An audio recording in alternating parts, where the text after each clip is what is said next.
श्री चंद्रशेखर आजाद। धन्यवाद सभापति जी। आज हम संविधान की गौरवशाली यात्रा पे जो बात कर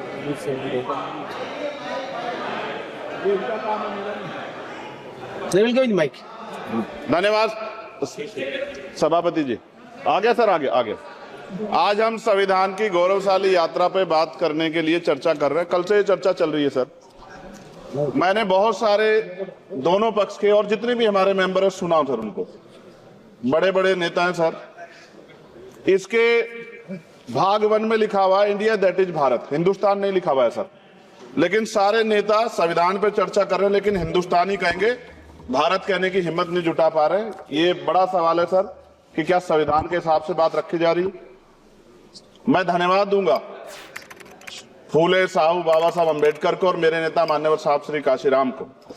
25 नवंबर 1949 को संविधान को सौंपते हुए डॉक्टर बाबा साहब अम्बेडकर ने कहा था कि 26 जनवरी 1950 को हम विरोधाभास भरे जीवन में प्रवेश करने जा रहे हैं। राजनीतिक जीवन में तो हमारे पास समानता होगी, लेकिन सामाजिक और आर्थिक जीवन में असमानता होगी। क्या ये चुनौती आज 73 साल बाद दूर हुई है? भारत ने 26 जनवरी 1950 को संविधान लागू होने के साथ खुद को एक संप्रभु लोकतांत्रिक और गणतांत्रिक राज्य होने का ऐलान किया। लेकिन सर उस समय संविधान की स्थिति ये थी कि जैसे गांव का कोई आदमी, मैं 50 की बात कर रहा हूं, वो 50 साल पहले शहर में आ जाता और बड़े लोगों की महफिल में चला जाता, उस जहां वो खाना खा रहे हो, और वो टेबल पे नैपकिन को खा के जो है ये कहता कि ये तो फीका, क्योंकि वो जानता ही नहीं था, वो समझता नहीं था संविधान को, संविधान है क्या। संविधान उसके लिए महज दस्तावेज था। ये जिम्मेदारी थी राजनीतिक दलों पे कि वो संविधान को व्यवहार में लेके आते। और इसके इतने सारे आर्टिकल हैं, अगर इनको व्यवहार में लाया जाता तो मुझे लगता कि आज देश बहुत बदल गया होता।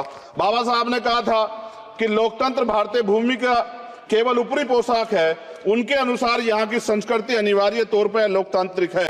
भारत जैसे गरीब और गैर बराबरी वाले देश में संविधान के जरिए छुआछूत खत्म करना, वंचितों के लिए सकारात्मक उपाय करना, सभी वयस्कों के लिए मतदान का अधिकार देना और सबके लिए सम्मान अधिकार तय करना, ये बहुत बड़ी उपलब्धि थी सर।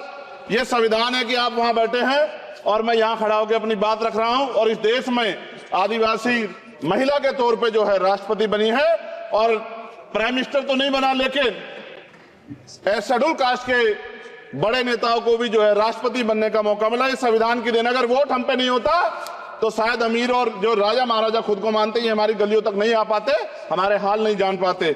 आजादी का मतलब सर सिर्फ अधिकार पाना भर नहीं है, इसके लिए हमारे संविधान में सरकार और नागरिकों के अधिकारों के साथ साथ उनके कर्तव्यों का विस्तार से उल्लेख किया गया है। बाबा साहब ने संविधान सभा में दिए गए भाषण में कहा था कि स्वतंत्रता आनंद का विषय है, पर अब हमें अपनी जिम्मेदारियों पर भी ध्यान देना होगा। संविधान ने सुनिश्चित किया कि रानी के पेट से राजा जन्म मिलेगा, वोट से नेता तैयार होगा। आर्थिक बराबरी के लिए सरकार क्या कर रही है? गरीब और गरीब हो रहा है और अमीर हो रहा है। सुबह उठते कहीं बम की धमकी मिलती, कहीं दंगे की। ये अमृत काल है सर या धमकी काल है? कितना बढ़ रहा है आर्टिकल 15 सर। भारत में आज भी घोड़ी चढ़नी बैठते होती है। प्लीज सर, क्या दलितों को यहाँ भी बोलने सर, अगर सबको 4 मिनट दे दो, ये भेदभाव नहीं चलेगा दलितों के साथ। Time is 4 minute, don't waste. भाई सर, आप चेक करो, अगर सबको 4 मिनट दिए तो आप मना करो, मैं बंद कर देता हूँ इसको। क्या दलितों को सबसे आखिरी में नंबर मिलेगा और बोलने का मौका मिलेगा? क्या मजाक कर रहे हैं सर आप? नो, ये all independent people are having only 4 minutes. You take sir, independent में अपनी पार्टी का मेंबर हूँ सर, और जीत के आया हूँ सर, किसी की दया में नहीं आया। Take 1 minute and finish. Sir कल भी बोले एक दलीय पार्टी के लोग, आप मौका दो सर। मूछे रखने पर हत्या होती है, महिलाओं पे, छोटे मासूम बच्चों पर रेप हिंसा होती है। एनसीआरबी का डाटा देकर डर लगेगा। यही 1 किलोमीटर में संविधान को जला गया, और महाराष्ट्र के परभनी में अभी भी संविधान को नष्ट किया गया, उसकी कॉपी को। आर्टिकल 25-26 में संविधान में सभी को धार्मिक आजादी। कहाँ है दलितों की, मुसलमानों की, जैनों की, बौद्धों की, ईसाइयों की? छत्तीसगढ़ में सतनामी समाज को संविधान की अपनी धार्मिक आजादी के आधार पर जो है उनको अपमानित करके जेल में बंद कर दिया। संभल, अजमेर, अयोध्या सब इसका उदाहरण है। ये सरकार आलोचना डरती है। कितने लोग जेल में बंद है? मिरान हैदर, खालिद सैफी, उमर खालिद खान, सिफा खान, गुलफ्शा फातिमा और आजम खान साहब राजनीतिक विरोध में बंद है। सरकार यहाँ बैठी है, सरकार सामाजिक न्याय की बात करती है। बताए कितने दलित मुख्यमंत्री बना रखे आपने? 13 ज्यादा सरकार स्टेट में सरकार है। कितनी महिला मुख्यमंत्री है? आपकी सरकार ने सुप्रीम कोर्ट के आदेश के बाद रिजर्वेशन प्रमोशन में जारी नहीं किया, और ओबीसी को पॉलिटिकल रिजर्वेशन आप देंगे नहीं देंगे, आप बताने का काम करें। मैं 75 साल की गौरव यात्रा में हम एक सभ्य समाज नहीं बना पाए, इसलिए जाति आधार पर SC ST OBC के बच्चों को प्राइमरी स्कूल से लेकर उच्च संस्थानों में भेदभाव किया जाता है।